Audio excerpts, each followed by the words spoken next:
Everybody. We're glad that you're here at TYMI 2020.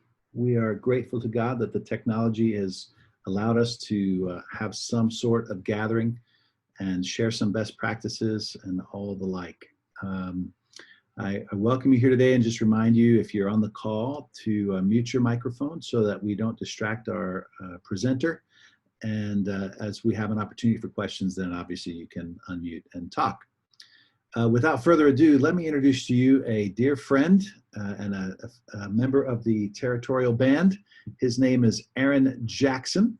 Aaron is born and bred here in the Southern Territory. He is the son of Salvation Army officers. That makes him a son of the regiment. He's a member of the Territorial Band. He is almost completely done with his undergraduate work at Gardner-Webb University, just trying to figure out that student teaching, that pesky student teaching element during a pandemic, which will prove to be challenging, I'm sure. But he's probably most proud of a recent thing. He did just happen to get married to Caitlin. So congratulations to Aaron and Caitlin. And without further ado, let me just turn this over to Aaron and tell you we're going to learn all we can about mallets today. All right, well, like you said, my name's Aaron, and we're talking about mallet percussion. So here in front of me, I have what's called a orchestra bells, or concert bells, or just simply, some people say glockenspiel. A glockenspiel is just one way of saying it. It literally means bell, play, like glock means bell, spiel means play. So those are just different names you call this. For some reason, that German name I stuck more out, but simply just call them bells. What we're talking about on bells today can apply to all kinds of mallet percussion, but particularly in the Salvation Army, bells are the most common that you'll see. And so some of the other mallet percussion would be like a marimba, which is made out of wood. It's very large. A xylophone's a little smaller, thinner bars, also made out of wood. A vibraphone is kind of like a bell set, just bigger and made of metal bars as well. But it has like a pedal and you can adjust those.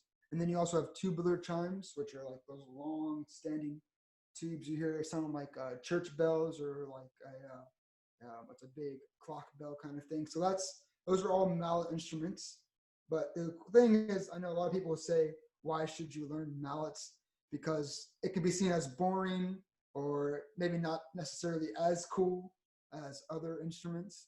But it really, when you work on learning mallets, it opens up a whole lot more you can do in percussion. So like me as a percussionist, I have like a love-hate relationship with mallets. I enjoy mallets. I enjoy creating melodies, but also I hate that sometimes I'm always playing mallets just because it's not always as fun as snare drum or bass drum, but there are a lot of things that do make it really fun. It just can be really hard sometimes. But we're going to hopefully break that down so it doesn't seem as hard. So like I said, we're looking at bells, and with bells, these have been around a while. They were first introduced into like orchestra or concert playing in the late 18th century, I believe. I'm not sure on the date exactly, but Mozart, if you've heard of him, he wrote a piece called, an opera called The Magic Flute, and that's when he first kind of used bells. And since then, bells have always been in orchestras and concert bands and whatnot. But again, like the idea of a mallet instrument is like predates human history. So when you play bells, when you look at the music, it's pretty normal music. Like you have a staff and you have a treble clef, and your middle C, like if you go to a piano and hit a middle C, that's a true middle C. But just so you're aware, when you play a middle C on the bells, it's actually 2 octaves higher. So that's a little weird thing about the bells, is it actually sounds higher than what it is. So in the same way, like a brass instrument will be a transposing instrument, the bells are technically transposing. It's just easy transposing because it's all done for you by the instrument, not you reading. But yeah, these are the bells. So when you're playing bells, you want to make sure you get set up to where you're nice and relaxed and you're standing up, keeping your feet positioned so you're mostly in the middle of the instrument. And one of the lessons yesterday, someone was playing scales on a vibraphone, and they're moving their feet as they're playing. So as much as possible, you want to be able to ground yourself so you can kind of sway when you're playing. That way you can get what you need to, and you don't have to worry about another element because there's so many things going on. So if you can ground your feet, that will make your playing a lot better. when it comes to setting up a height for the bells, I kind of like my bells a little higher than what I play my snare drum. I know in Brad's video, he says he likes a high snare drum. I like high mallets. For some reason, it just feels best for me, especially when I need to come off quickly or I need to play a little quicker. I'll even kind of like bend down a little bit and get into the instrument. And that's just kind of what feels really good to me with that. So when you're setting up, like I said, make sure you're grounded, you have it at a good height. I would say at your snare drum height or a little higher. You don't want to go too low because you're going to build tension in your arm that way. And that's how you get ready to play.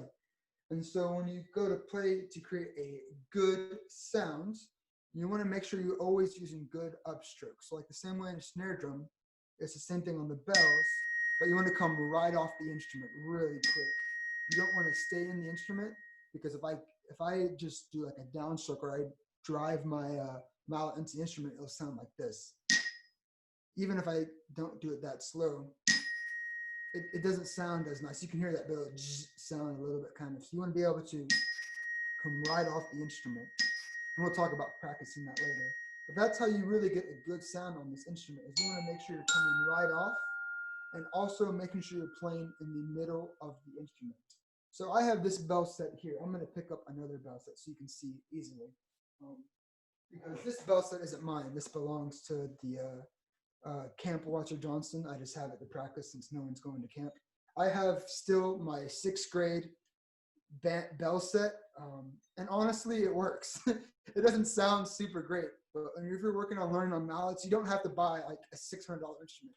I see these on OfferUp and stuff for like $50. So if you want to practice mallets, you can get this for $50, and it will do the work for you. I mean, it won't do the work, but it will do it for you, and you can practice on this. But what I'm saying, back to playing a good sound, is you want to make sure you play in the middle of the mallet. There's this part here where you can see this bar running underneath, and that's called the node. If I play there on this,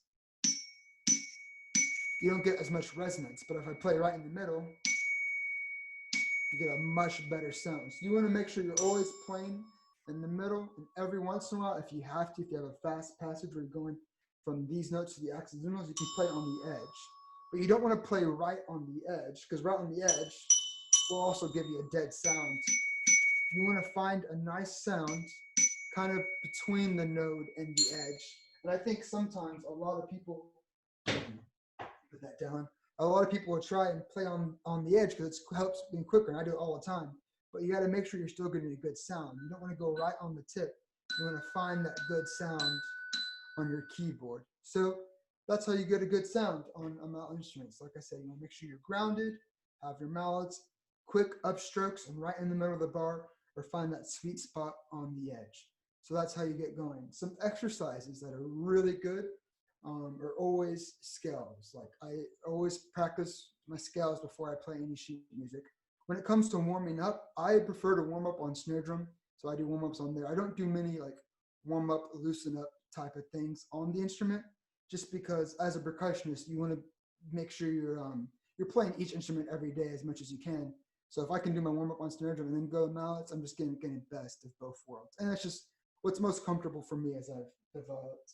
But so once my hands are like loose and limber of sorts, I'll play my scales. But I don't just play normal, like I do play normal scales, but I don't just do that. So like we know our normal scale, if I just play a scale, and then going back down, those are good things to practice with a metronome always. But finding ways to make that exciting and develop other parts of your abilities will really help. So we all know, I mean, we've heard of this normal scale. A lot of us have played this before. There's another type of scale I really like to help develop my speed. They're called green scales. What I'm basically doing is I'm going up and down to the 5th note, and then I go all the way up to the 9th note, so one note above the scale. So they end up sounding like this.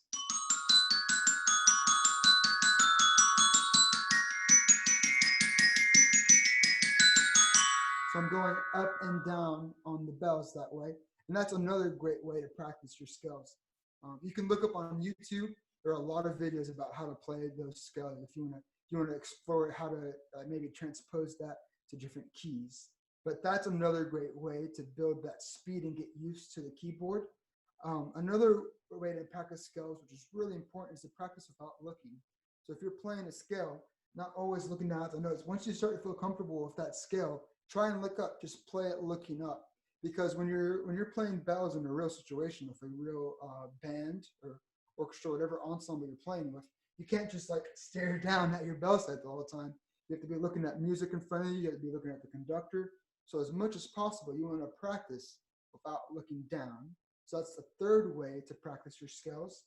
A fourth way is to do with octaves. So if I'm playing, let's see, what's a good, I can do a B flat scale in here, octaves. It's just going, and I'm playing both notes at the same time. And that way I'm practice building both hands working together, because a lot of times you'll play music where you have octaves, but I would also say with octaves, you can practice fifths. You practice fifths, and then the more you learn about music theory and scales, you can practice sixths and thirds. So if I'm doing thirds, it sounds kind of like Rugrats. And then sixths are just one bigger than fifths. Those are the four intervals you'll see a lot when playing mallets. So it's octaves, fifths, thirds, and sixths. And if it's a lot to think about in your head, you don't have to. There's music online. You can look in books. Speaking of scales, if I can grab this book real quick. There's this book, if you've ever seen this before, called Modern School for Mallet Keyboard Instruments. It's a great book, and it has those scales written out for you. It has normal scales written out. It has octave scales, fifth scales, thirds, and sixths. So that way you don't have to do all the work in your brain. You can focus on the playing and then practice reading music as well. So don't feel like I just said all those intervals, and if you don't know theory yet, thinking, oh man, how am I going to know all of those and play those? That's not the important part quite. The real important part is being able to develop that feel for your hands. Because eventually, with playing bells, it's like developing a good muscle memory, because it's almost as if you're throwing darts at a moving target. A snare drum, more often than not, isn't really going anywhere. You're playing it there. So what makes the mallets a little tricky is you have like multiple snare drums. You have multiple targets you have to reach. So practicing those scales, doing the normal scales, without looking down, octaves and intervals, that help build. And then the final way I'll say to practice scales, which is one of my favorite ways, is to do what I just call broken scales. I've only ever seen one other person do this before. I'm not sure if a lot of people do this or not, but it's a really fun way to practice scales, is to play, like I'll do an A flat because that fits this well, is to play the scale, but don't play it in the same octave, jump around. And if you hear what I'm saying when I do it. So it looks a little bit like this.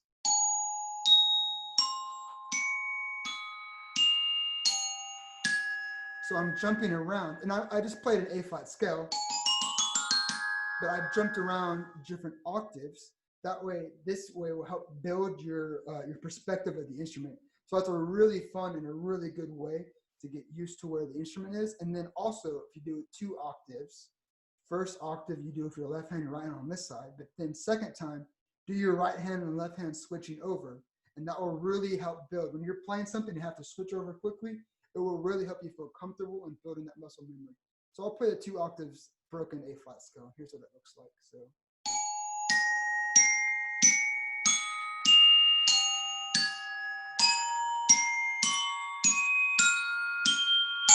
So you see how I practiced this way and then I switched over. So that's a really good way to help practice your scales. So those ways to practice, I said normal scales, which are really important to practice your normal scales, because you'll see that in music. Green scales to help develop your speed without looking, just to help practice that muscle memory. And then octaves and intervals and whatnot, fifths and sixths and thirds, to help, again, build muscle memory and help control with the hands. Because when you play those notes, you want to make sure you're playing both notes at the same time. You don't want to have this sound,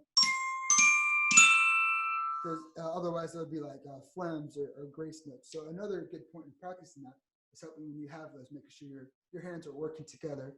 And like I said, broken scales, helping get a real feel for the keyboard. And if you play other keyboard instruments like marimba, which is huge, that's a great exercise, because then you're going all over the instrument, and it will really help build your awareness of the instrument. So there's that on scales. So now we're going to talk about actually playing music on the bells. We talked about setting up, we talked about practicing and developing those fundamentals. So now it comes to actually playing music. So the first thing you want to do when you have a new piece of music in front of you is you want to check the key. We play a pitched instrument, so we want to make sure we're playing in the right key. So if I see a note and I see an E on the treble clef, I want to make sure it's an E, not an E flat, or maybe even an E sharp. I want to make sure I know my note is. So that's the very first thing, is always check your key and then go through it quickly and look for any key changes. And if you have a pencil, which you should always do when you're playing music, circle those key changes or put a little star or something, or even if you have to write out A flat, so you know you're going to A flat from E flat, that makes it easier for when you're playing to reading to make sure you play the correct accidentals. The second thing is to look through the music quickly for any patterns that you can find and set, and then any hard runs or scales you may have. So if you're looking at a piece of music and you have melody, oh, here's this big scale, you're going to make sure you want to know what that scale is. So it may be a B flat scale that goes to an F scale, like whatever it may be. You want to make sure, since you practiced those earlier, you can just plug that right in. It's almost like you're in a computer and then you see this here and you can just pull this file and plug it right in. So I'm playing this up B flat scale, F major scale, perfect, got it. So you want to find those patterns and whatnot. That way when you're going through reading, you don't have to go there and sit and try and read every note and then realize like you're almost done. Oh, I was just playing a scale. I could have just done that a lot easier. So you want to find those patterns. Second thing, so that's the second thing. And then the third thing you want to do before you play a new piece of music is check out the form. So what I mean by that is if there's any first and second endings, any repeats anywhere, a coda, that kind of stuff that you just generally want to check anyways. And sometimes with mallets, because we're kind of like a flavor instrument, if you will, sometimes it may say first time only or second time only, and you want to make sure you pay attention to that, because actually there's a piece we play in the territorial band by Nick, and it has this great xylophone part, and it was my first weekend with the band. I was super excited to play it, and so I played it both times, and then I did it both times in March when we met up, and then finally when we met up in June, I realized it said second time only. I've been playing it both times, and so Nick was fine with it. The composer was like, you know what, I liked it both times anyways. But you want to make sure that you don't like be a fool and play it when you're not supposed to. So always pay attention to those little small things you may miss before you play the piece.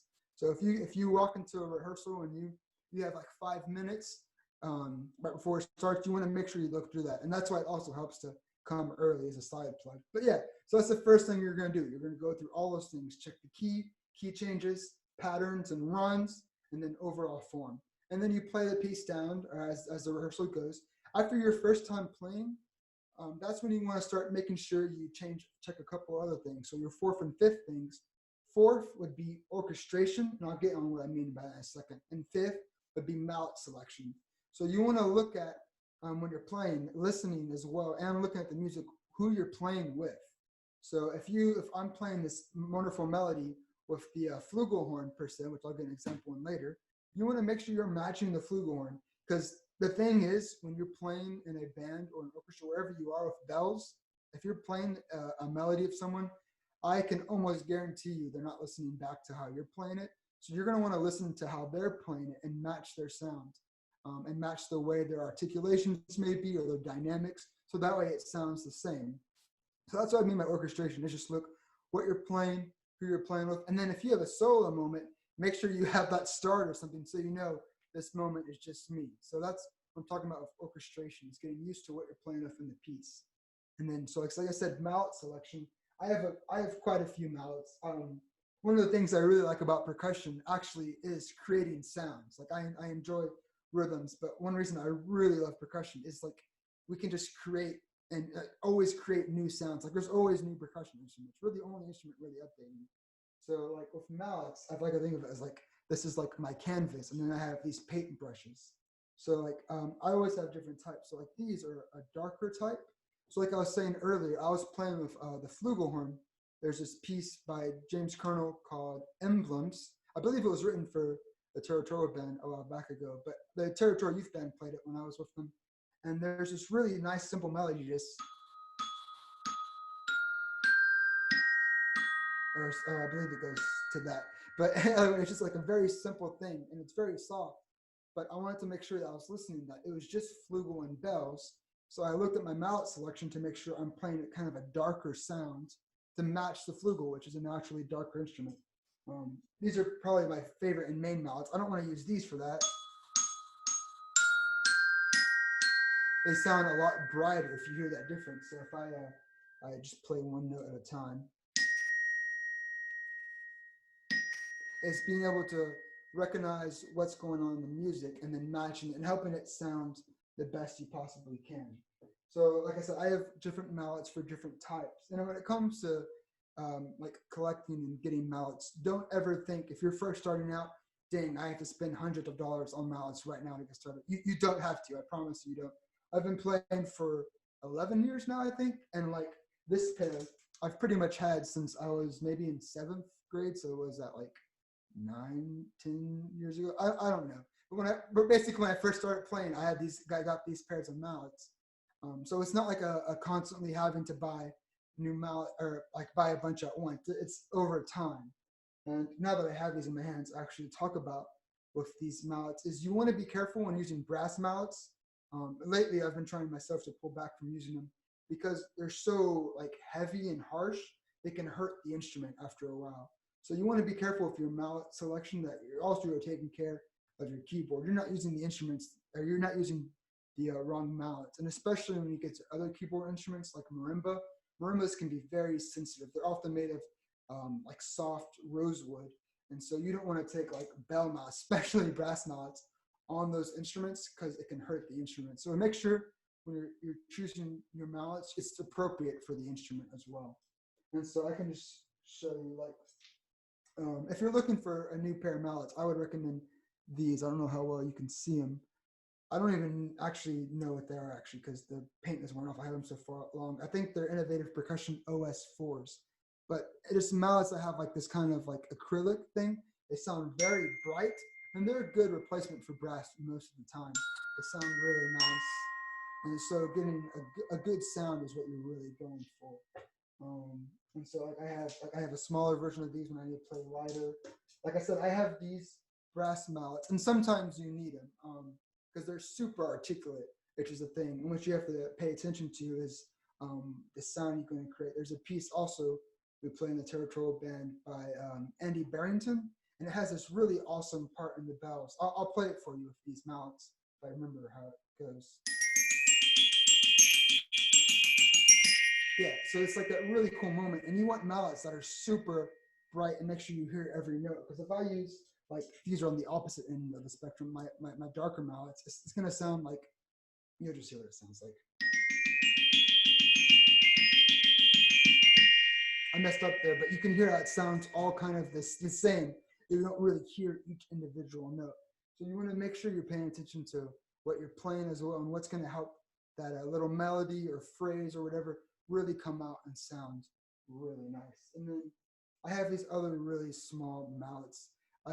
These are from Freer Percussion, yeah, and they're perfect because they're small, and they are like, these are only the brass mallets I've really been using lately. But if I want something really light and articulate,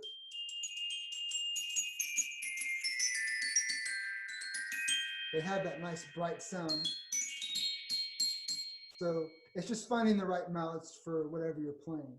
So, and like I said, that will take time to like eventually buy more and more. You don't have to buy a bunch at once, but eventually you'll realize how I basically end up buying mallets. I'll be playing a piece of music and think, I really don't have what I need for this piece of music. So then I'll see if I have the money, and then I'll get a new pair. So it's just kind of a constant build-up thing. But that's a big part of playing mallets, instruments, is your mallet selection, is making sure you're creating the best possible sound that fits that instrument, fits the music, and also fits the place you're in, because sometimes the room you're in can change which mallet to select and whatnot. So that's kind of that. So that's just after your second or third time or so of playing a piece of music, is looking at the orchestration and your mallet selection. So like I said, the first time you want to check key changes, patterns and runs, and then just the overall form. After you played it a couple of times, check that orchestration out, check out the mallet selection, and make sure you're really serving the song. And then after your third or fourth time, you should really, by that point, hopefully this is rehearsal, not just sight reading. By that point, you want to start paying attention to the phrasing of how you're playing certain parts.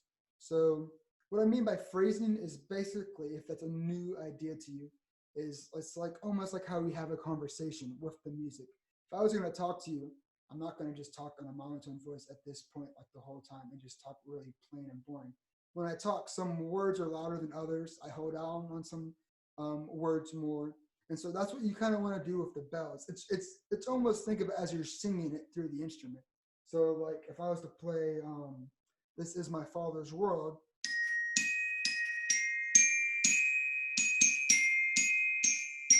and then shape it, come down a little bit.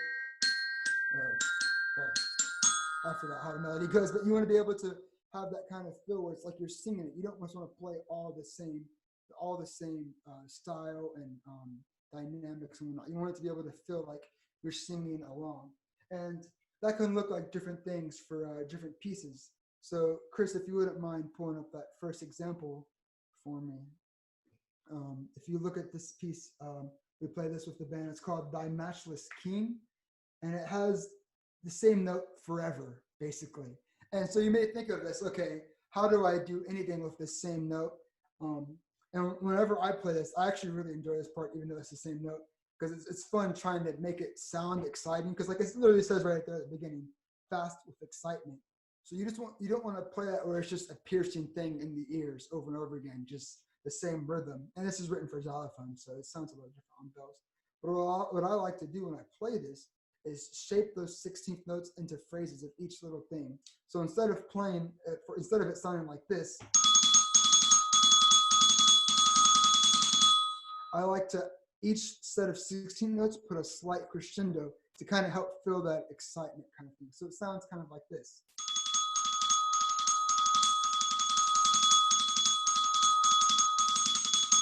So it makes it a lot more exciting. So hopefully you can hear the difference in over through Zoom.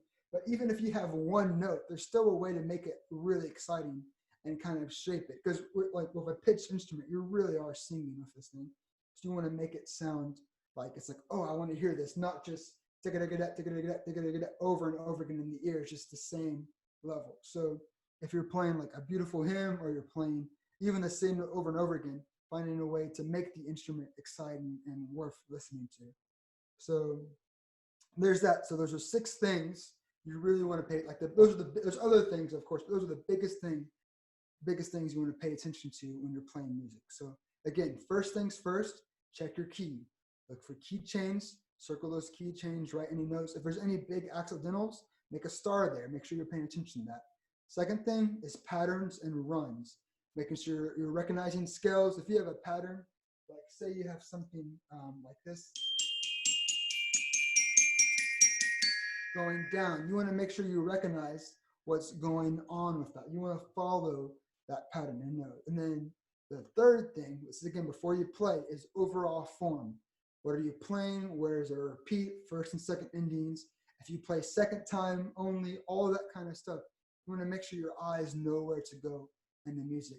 And so after you've played it a while, our fourth thing we want to pay attention to is orchestration. Who are you playing with? Do you have the melody? Do you have like just a little flavor, like a cherry on top of the music? It doesn't need to be super heard, just kind of there and present. And then the fifth thing, is mallet selection. What mallets fit that music? What's going to sound best, and what's going to help the melodies, whatever you're playing, really fit the rest of the music. And then as a side note, before I remind us of the sixth thing, with mallet selection, the biggest thing as well is to listen to your conductor, because you may think something sounds good, but if your conductor asks for something, you should respect what they have. And if you really want to dispute it, you can talk to them afterwards. But one thing I do want to say before I forgot to mention this earlier, with mallets is not to always think of a harder mallet equals louder.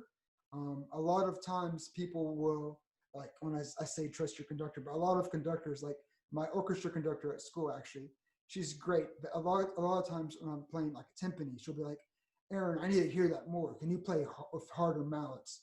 And I'll just play with the same mallets louder, and she loves it. So when you're playing, don't always equate harder mallets with volume. There's different sounds and flavors to get with that. And then again, the sixth and final thing to think about when you're playing music is your phrasing. how to phrase melodies or scales or whatever. And a simple way to like a cheat, like a basic one-on-one phrasing thing that always works is if you're playing down on the instrument, like down in pitch, to go down in volume, and if you're going up, go up in volume, and kind of follow that with the notes on the staff. When you see it, it's going up and down. If you can kind of follow that as a cheap, basic way. But the biggest thing to really know how to phrase music is just to listen to music. So like, I'll make sure you're always listening, and not just listening to like bells on repeat on YouTube forever. Listen to other instruments.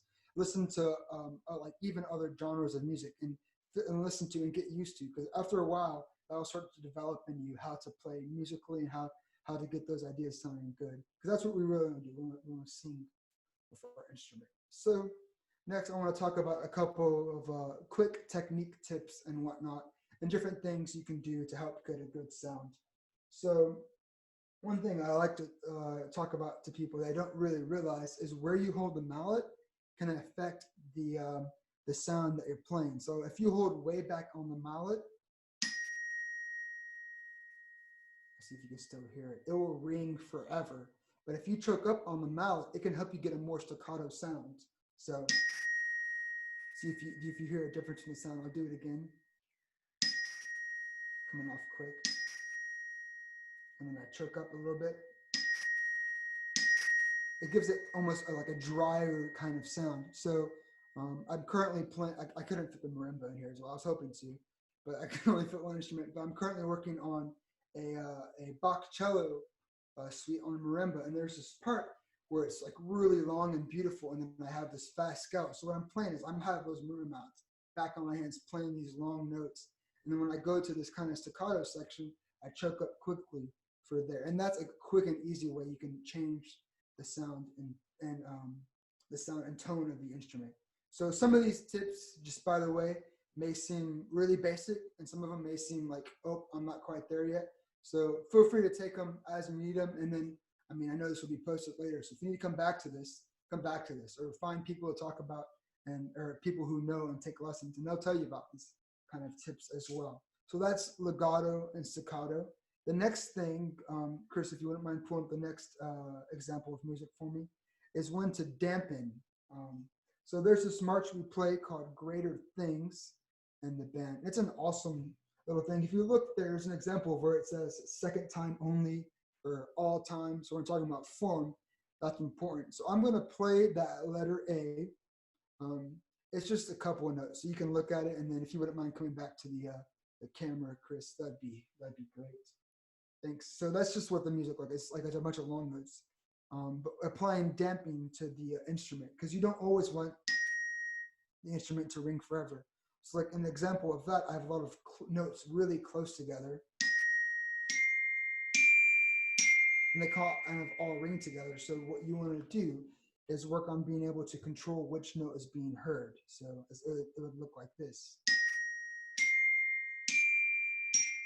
So what I'm doing is after I play the next note, I dampen that last note. You don't want to dampen beforehand, because otherwise you'll get a really like dry sound, unless you do want that. But more often than not, like those are half notes. You don't want to sound like this. So it's kind of something you have to practice over a while. After a while, is when to dampen.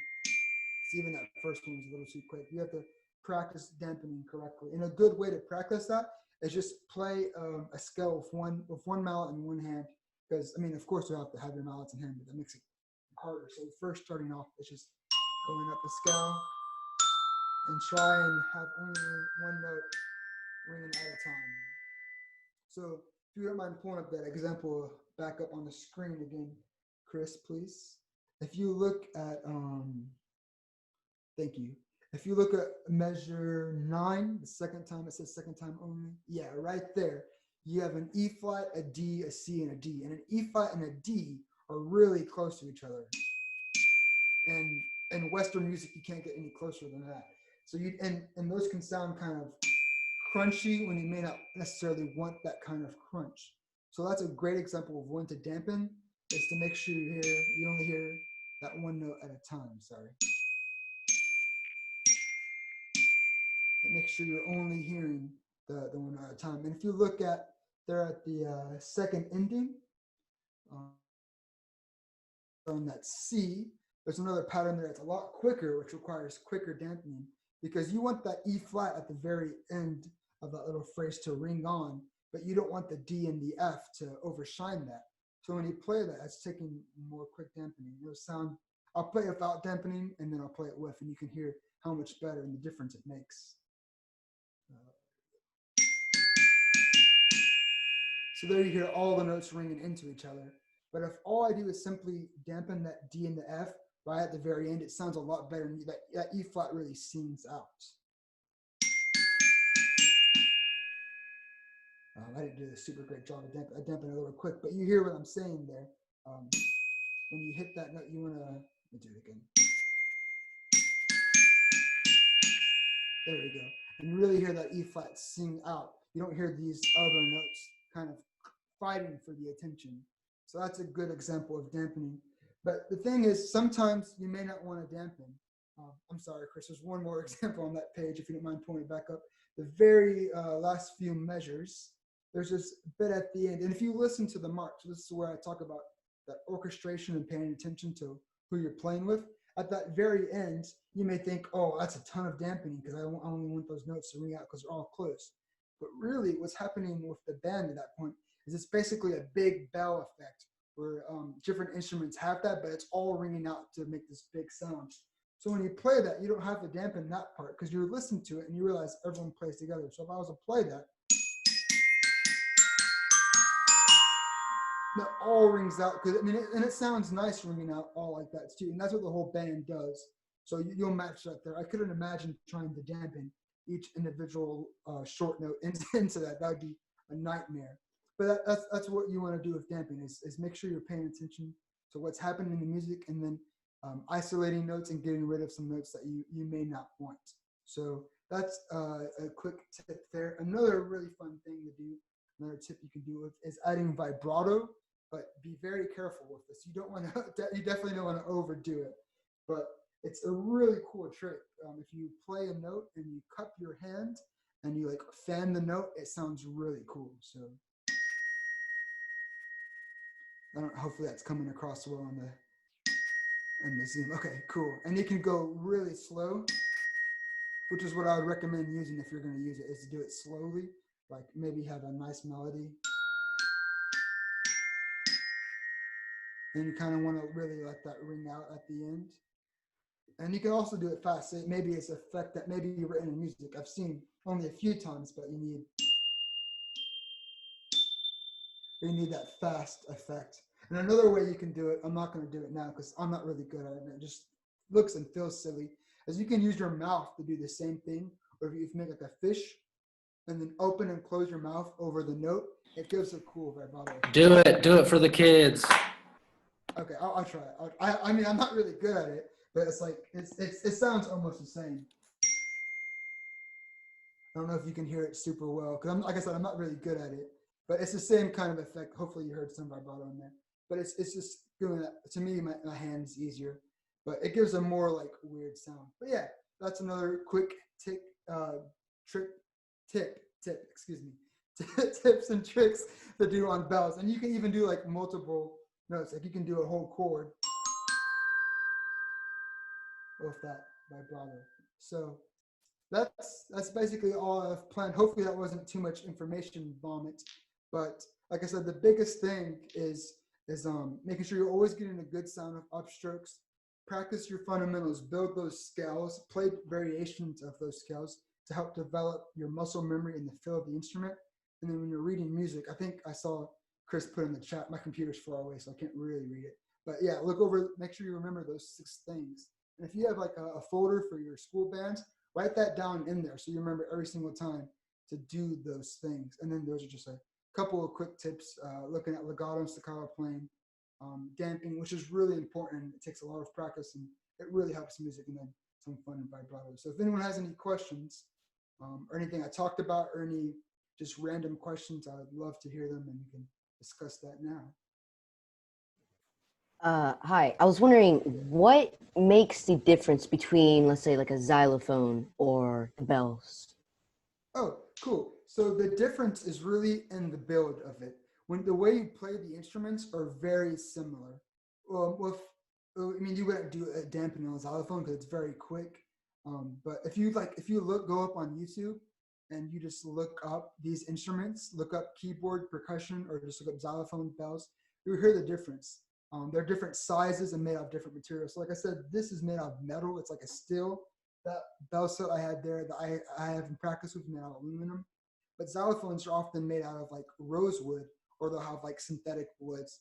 And so it sounds a bit different, but it's the way you play an approach instrument is very similar. You want to make sure you're grounded, make sure you have those scales, because they're basically all set up like a piano, with the exception of a vibraphone, which would be flat. But it's the same kind of techniques and approach to the instruments. They're just built differently. Anybody else got any questions? I've got a question if nobody else does. So for me, like when I can practice a part, I usually can figure it out. Sight reading is a difficult thing for me on a mallet instrument. What are some things you can do to maybe practice that and just get better at that kind of thing? That's a good question. So with practicing those scales I mentioned, that will help you get used to the instrument. But with sight reading, the best way to practice sight reading, I find, in my opinion, is hold of music.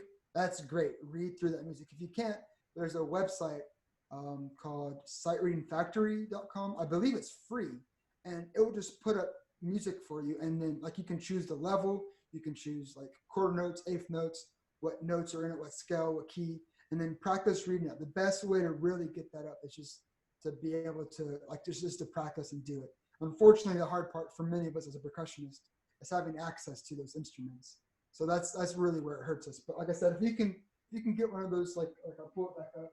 If you can get one of these cheap bell sets, I recommend it. If you're, and they're super great. And the thing is, even if you can't get one of these and you really need to practice, I remember one time I was going in for an audition and I wasn't feeling great about my mallet thing, my piece. So what I did was I got a bunch of paper and I drew out a keyboard.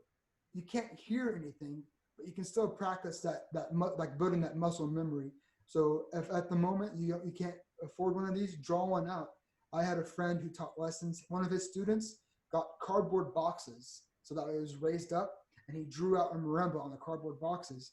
And now he's one of the best marimbas in his school because he just simply did that to practice marimbas. So it's just really getting a way to do it. And unfortunately, like I said, it's kind of hard to have access. But the best way to build sight reading, long story short, is just to do it and start simple. If it's hard, like don't go to the hard stuff because you're not practicing anything. Start simple and build up.